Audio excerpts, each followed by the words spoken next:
सुने बैकुंठ चतुर्दशी की पौराणिक कथाएं। कार्तिक मास के शुक्ल पक्ष की चतुर्दशी तिथि को बैकुंठ चतुर्दशी कहा जाता है। इस दिन को हरिहर मिलन भी कहते हैं। निवेदन है कि संपूर्ण कथा सुने, क्योंकि धार्मिक मान्यता अनुसार भगवत कथाएं अधूरी सुनने से दोष लगता है। सुने बैकुंठ चतुर्दशी की पहली कथा। एक बार देवर्षि नारद जी पृथ्वी लोक से घूमकर बैकुंठ लोक में गए। भगवान विष्णु ने उन्हें आदर पूर्वक बिठाया और प्रसन्न होकर उनके आने का कारण पूछा। तब नारद जी बोले, हे प्रभु, आप तो अंतर्यामी हैं, आप तो सब कुछ जानते हैं। आपने अपना नाम कृपा निदान रखा है, इससे आपके जो प्रिय भक्त हैं केवल वही आपका धाम पा लेते हैं, और जो सामान्य नर नारी हैं वह भवसागर से वंचित रह जाते हैं। इसलिए आप मुझे कोई ऐसा सरल उपाय बताइए जिससे कि सामान्य से सामान्य भक्त भी आपकी भक्ति करके मुक्ति को प्राप्त कर सके। यह सुनकर श्री हरि विष्णु बोले, हे नारद, कार्तिक शुक्ल पक्ष की चतुर्दशी को जो नर नारी व्रत का पालन करेंगे और श्रद्धा भाव से मेरी पूजा करेंगे, उनके लिए स्वर्ग के द्वार साक्षात खुले रहेंगे। इसके बाद भगवान विष्णु ने अपने द्वारपाल जय और विजय को बुलाया और उन्हें कार्तिक चतुर्दशी को स्वर्ग के द्वार खुले रखने का आदेश दिया। साथ ही भगवान ने यह भी कहा कि इस दिन जो भी भक्त मेरा नाम लेकर पूजन करेंगे वह बैकुंठ धाम को प्राप्त करेंगे। फिर भगवान विष्णु ने एक कथा कही। प्राचीन समय में उज्जैनी में धनेश्वर नाम का एक ब्राह्मण रहता था। वह चमड़ा और कंबल आदि का व्यापार करता था। मदिरापान और वेश्यागमन आदि बुरे कर्मों में वह सदा लिप्त रहता था।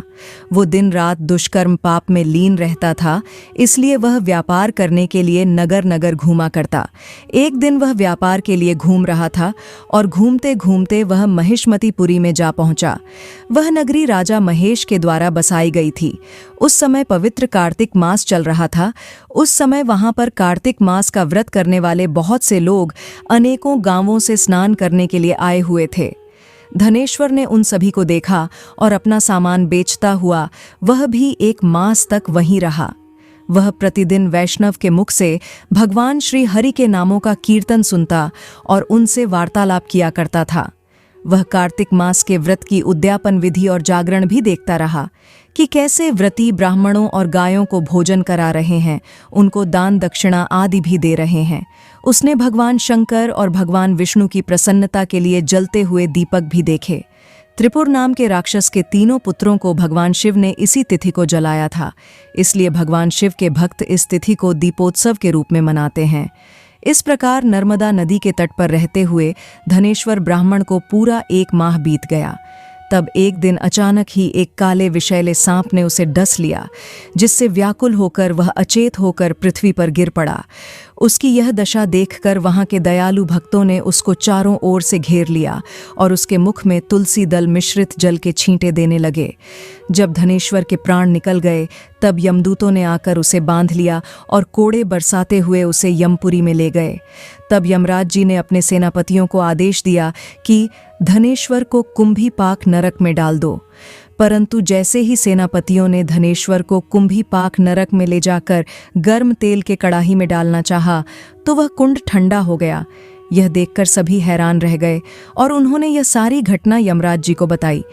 ठीक उसी समय देवर्षि नारद वहां पहुंचे और उन्होंने यमराज जी से कहा, हे सूर्यनंदन, यह ब्राह्मण नरकों का उपभोग करने योग्य नहीं है।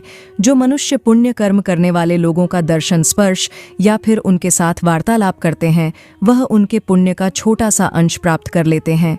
और यह ब्राह्मण तो 1 मास तक श्री हरि भगवान के कार्तिक मास के व्रत का अनुष्ठान करने वाले कई मनुष्यों के संपर्क में रहा है, इसलिए यह उन सब के पुण्य का भागी हुआ है। इसलिए अब से यह यक्ष की योनि में रहेगा और पाप भोग के रूप में सभी नरक का केवल दर्शन मात्र ही करेगा। तब यमराज जी ने अपने प्रेत सेनापतियों को नारद जी के कहे अनुसार धनेश्वर को सभी नरक दिखाने की आज्ञा दी और उसके पश्चात उसे यक्ष लोक में भेज दिया गया। वहां जाकर धनेश्वर को यक्ष लोक का राजा बना दिया और वहीं धनेश्वर कुबेर का अनुचर घनश्याम बनकर प्रसिद्ध हुआ। हे प्रभु, जैसे आपने धनेश्वर को सभी पापों से मुक्त किया, उसी प्रकार इस कथा को कहने सुनने या फिर हुंकारा भरने वाले सभी भक्तों पर कृपा करना। अब सुने बैकुंठ चतुर्दशी की दूसरी कथा। एक बार भगवान श्री हरि विष्णु भोलेनाथ का पूजन करने के लिए काशी गए। वहां पर मणिकर्णिका घाट पर स्नान करने के बाद उन्होंने 1000 स्वर्ण कमल पुष्पों से भगवान विश्वनाथ की पूजा का संकल्प लिया। अभिषेक करने के बाद जब श्री हरि पूजा करने लगे तब भगवान शिव ने उनकी भक्ति की परीक्षा लेने के लिए एक कमल पुष्प को कम कर दिया।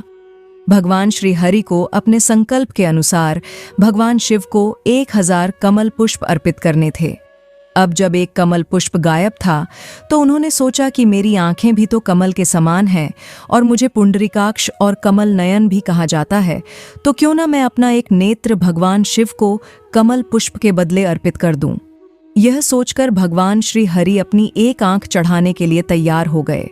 तब भगवान विष्णु की इस अपार भक्ति से प्रसन्न होकर महादेव बोले, हे विष्णु, आपके समान संसार में मेरा दूसरा कोई भक्त नहीं है। आज की यह कार्तिक शुक्ल चतुर्दशी अब से बैकुंठ चतुर्दशी कहलाएंगी और इस दिन व्रत करके जो मुझसे पहले आपका पूजन करेगा उसे बैकुंठ लोक की प्राप्ति होगी। भगवान शिव ने विष्णु जी को करोड़ों सूर्य की चमक के समान सुदर्शन चक्र भी प्रदान किया था। आज के दिन कोई व्यक्ति पूरे विधि विधान से बैकुंठ चतुर्दशी का व्रत करते हैं तो वह बैकुंठ लोक में अपना स्थान सुनिश्चित कर लेते हैं। इसी दिन भगवान विष्णु और भगवान शिव जी की एक साथ पूजा की जाती है। इस दिन को हरिहर मिलन के रूप में जाना जाता है। केवल बैकुंठ चतुर्दशी के दिन ही रात 12 बजे से लेकर सुबह 4 बजे तक भगवान शिव को तुलसी जी की पत्तियां और भगवान विष्णु को बेलपत्र अर्पित कर सकते हैं। ऐसा करने से जीवन के सारे दुख भगवान शिव और भगवान विष्णु हर लेते हैं। पौराणिक कथाओं के अनुसार इसी दिन महाभारत के युद्ध में मारे गए सभी लोगों का भगवान श्री कृष्ण ने विधिवत श्राद्ध संस्कार करवाया था, इसलिए यह दिन श्राद्ध तर्पण करने के लिए भी अति उत्तम है। आज के दिन दीपदान भी करना चाहिए। अपने सामर्थ्य के अनुसार दीपदान करके आप बैकुंठ चतुर्दशी का पुण्य प्राप्त कर सकते हैं। आज के पवित्र दिन पूरे विधि विधान से व्रत रखने के बाद पूजा करने से बैकुंठ धाम की प्राप्ति होती है। बैकुंठ चतुर्दशी का व्रत करने से परिवार में सुख समृद्धि, धन वैभव में वृद्धि होती है, साथ ही निरोगी काया प्राप्त होती है। धार्मिक ग्रंथों के अनुसार बैकुंठ चतुर्दशी के दिन भगवान विष्णु की पूजा यदि 1000 कमल पुष्पों से की जाए तो भगवान विष्णु और भगवान शंकर दोनों की ही विशेष कृपा प्राप्त होती है और जीवन सुख समृद्धि से खुशहाल रहता है। साथ ही इस दिन व्रत कर भगवान विष्णु के मंत्रों का जाप करने से जन्म जन्मांतर के सभी पाप खत्म हो जाते हैं और व्यक्ति को मोक्ष की प्राप्ति होती है। बोले हरिहर भगवान की जय। सभी भक्त कमेंट में अपने इष्ट भगवान का जयकारा अवश्य करें। इसी तरह के वीडियोस देखने के लिए हमारे चैनल को सब्सक्राइब करें और हो सके तो वीडियो को लाइक और शेयर करें।